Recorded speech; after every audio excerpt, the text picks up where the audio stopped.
Sumainyo ang Panginoon. At sumainyo rin. Ang mabuting balita ng Panginoon ayon kay San Mateo.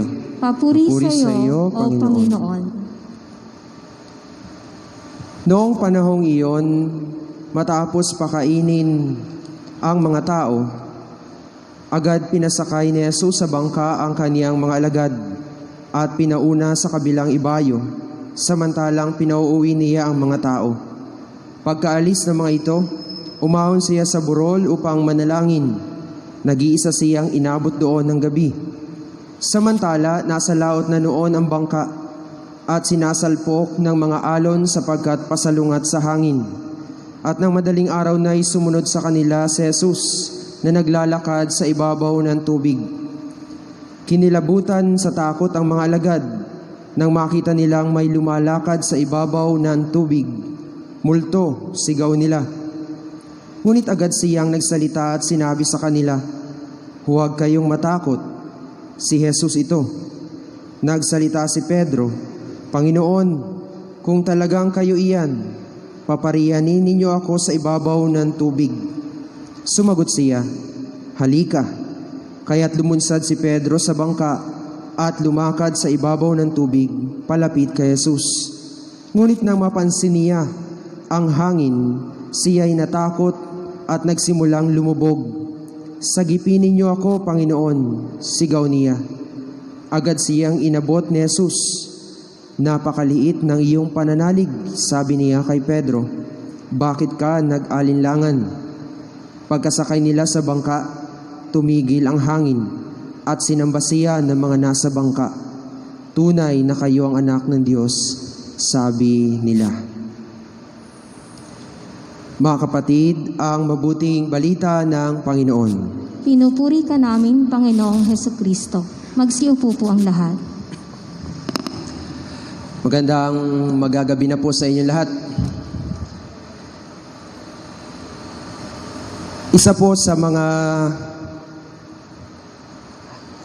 laro na kinakailangan ng focus ay yung tinatawag po nating archery o yung pamamana. Ito po ay hindi natin maitatanggi na higit na kailangan ay yung matinding pagtingin o pagtuon ng sarili doon sa target o sa tinatarget niya para siya ay magtagumpay na tamaan ang kaniyang target. Bakit ko po nabanggit ang salitang focus? Sapagkat marahil po ito yung parang nakikita kong kaisipan ngayon sa ating mga pagbasa. Kinakailangan natin ngayon ng focus sapagkat ipinapahayag mismo ng ating Panginoon Jesucristo na ang pangangailangan sa pagtutuon ng ating sarili o pagbibigay ng ating sarili o atensyon ay higit na nararapat para sa Diyos. Tingnan po natin yung mga pagbasa. Sa unang pagbasa napakinggan po natin yung kwento ni Propeta Elias. Tinuruan siya ng Diyos o sinabihan siyang lumabas, pumunta sa tuktok ng burol o ng bundok at tingnan at hanapin kung nasaan ang presensya ng Diyos. Pinakiramdaman niya ang kidlat, pinakiramdaman niya ang malakas na hangin, pinakiramdaman niya ang kulog, ang lindol, pero wala doon ang Diyos. Ibig sabihin, hinahanap niya yung presensya ng Diyos. Pero ang presensya ng Diyos ay nagpapakita sa mga simpleng bagay minsan. Sa simpleng boses, sa simpleng dampi ng hangin, naroon matatagpuan ang Diyos. Sa ikalawang pagbasa po, makikita rin po natin ang sinasabing ni San Pablo Apostol, na kung saan sinasabi niya, ang saligan niya ay walang iba kundi ang ating Panginoong Hesus. Ang lahat ng kanyang sinasabi ay mayroong kaugnayan o pinag-uugatan sa katotohanan tungkol sa ating Panginoon Jesucristo. Lahat ng kanyang sinasabi ay totoo sapagkat ito'y nag-uugat sa ating Panginoon Jesucristo. So ibig sabihin, hindi niya inaalis yung katotohanan na ang kanyang focus lagi ay tungkol kay Kristo. Na ang kanyang sinasabi ay patungkol lagi kay Kristo. Kaya nga sinasabi po niya o binanggit niya sa kanyang isa sa mga sulat niya, hindi na ako ang nabubuhay kundi si Kristo na ang nabubuhay sa akin. Sa Ebanghelyo po natin napakinggan, higit pong ibinibigay sa atin yung pagpapatunay at paanyaya ng Diyos na magbigay tayo ng focus sa Kanya. Sa karanasan ni Pedro, ang Apostol San Pedro. Nang siya ay magkaroon ng pagdududa na naglalakad ang ating Panginoon sa krus sa ibabaw ng tubig, nais niyang higit na mapatunayan kung talagang ang Diyos nga o ang ating Panginoon sa Kristo ang naglalakad na yun sa pamamagitan ng challenge. Papuntahin niyo po ako sa inyo, mapalapit sa inyo. At ano ang naging sagot na ating Panginoon? Lumapit ka, halika. Nang naglalakad na si Pedro, palapit sa ibabaw o palapit sa ating Panginoon sa Kristo, madali po siyang nawalan ng focus sa ating Panginoon nang mapansin niya ang lakas ng hangin. Focus. Nawala ang focus ni San Pedro. Nawala ang pagbibigay tuon o pagtingin ni San Pedro sa ating Panginoon. Kaya siya unti-unting lumulubog. Hindi po ba mga kapatid, ganito po minsan yung karanasan natin. Kapag tayo ay masyado nagiging abala sa ating mga gawain, partikular halimbawa sa mga bagay-bagay na malimit nating kinahiligan, nawawalan po tayo ng focus sa Diyos. Nawawalan po tayo ng focus na pagtingin sa presensya ng Diyos. Ano po yung nagiging sitwasyon natin sa kasalukuyan? Tingnan niyo po ang ating daigdig. Tingnan niyo po ang ating kapaligiran. Ang tao o ang daigdig na ito ay labis na pong natutuon sa pagiging materialismo. Sa pagiging sekular. Ang daigdig po natin naging ibabaw na yung secularism. Ano po yung secularism? Nagiging makamundo na po. Nagiging makamundo na ang tao. Nagiging materialistic na ang tao.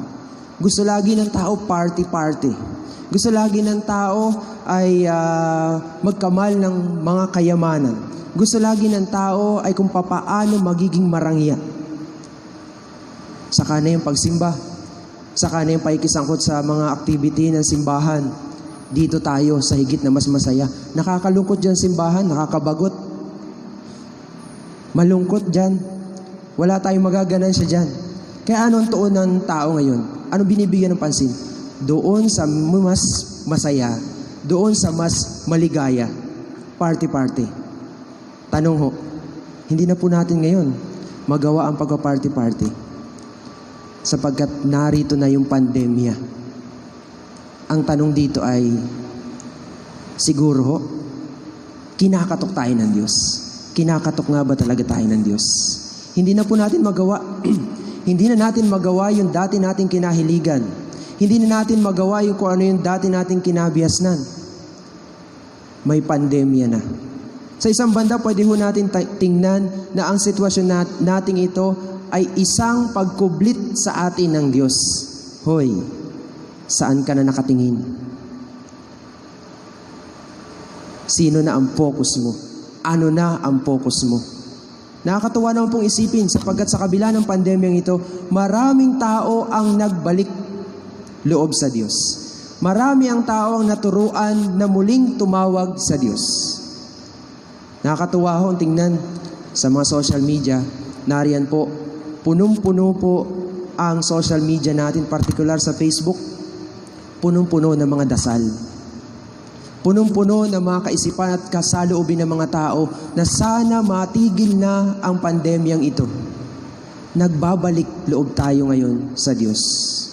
Araw-araw, ilang beses ang araw po tayo nagdarasal ng Oratio Imperata para maging panawagan sa Diyos na tuluyan ng alisin ang pandemyang ito. At hindi lang yun. Ang Oratio Imperata po na idinarasal natin ay hindi lang ang panawagan para tanggalin ang pandemyang ito, kundi panawagan din sa bawat tao na manumbalik sa Diyos. Focus natin ay nasaan na? Nasaan na ang ating pagtutuon ng ating sarili? Di po ba? Isa pa pong bagay na nakikita ko na nagiging sitwasyon at nagiging kalakaran na ng mundo ngayon ay yung salitang relativismo. Ano po yung relativismo o relativism? Pag sinabi po natin relativism, parang ang katotohanan ay nakadepende sa iyo.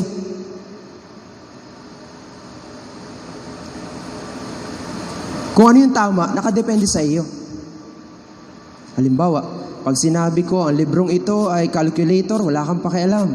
Para sa akin, calculator ito. Relativism. Nakadepende at ikaw ang nagdidikta kung ano ang tamang gawin at nararapat. Mali ang pumatay, okay lang. Basta sa akin, tama ang pumatay. Mali ang mangupit, mali ang magnakaw, pero okay lang ito para sa akin.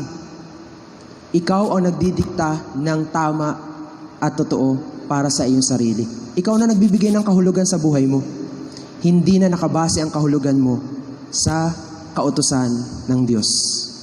Asa na yung focus? Ang focus na ay sa sarili, hindi na sa Diyos. Kung ano yung masaya, kung ano yung nagbibigay sa akin ng kaluguran, kung ano yung ibibigay sa akin ng kasiyahan o kaligayahan at katuwaan, ito yung tama para sa akin. At ito yung aking tatangkidikin. Ganyan na po ngayon ang nagiging kalakaran. Relativism. Nakadepende sa akin kung ano yung tama at mali. Ikaw na ang magdidikta para sa iyong sarili. So mga kapatid, nasaan na nga po ba ang focus natin? Nasaan na po ba ang ating atensyon? Napakaganda ho na ibinibigay sa atin ngayon na halimbawa ni San Pedro, ang ating patron dito sa ating parokya. Inaanyayahan tayo na huwag tayong tumingin sa malalakas na hangin. Inaanyayahan tayo na huwag tayong tumingin sa hampas ng mga karangyaan, sa hampas ng kapangyarihan, sa hampas ng kaunlaran na ating o nang ibinibigay ng daigdig na ito o paanyaya ng daigdig na ito. Sapagkat posible na kapag dyan tayo na tuon, lulubog at lulubog tayo. So hilingin po natin sa banal na misang ito na tulad ng paanyaya ng Diyos, tulad ng paanyaya natin Panginoon sa Kristo, focus lang. Focus sa Diyos. Focus sa Kanyang kabutihan. Focus sa Kanyang awa. Focus sa Kanyang pagpapala. Patuloy nating hilingin ang pagpapala ng Diyos na sana tunay tayong magkaroon ng paninindigan sa ating pagsunod sa Kanya. At huwag tayong maging mahina o maging mapadali ang magpadala sa iba't ibang sitwasyon, lalo tigit ang sitwasyon ay binibigay at paanyaya ng daigdig na ito. Amen. Magsitayo po tayo.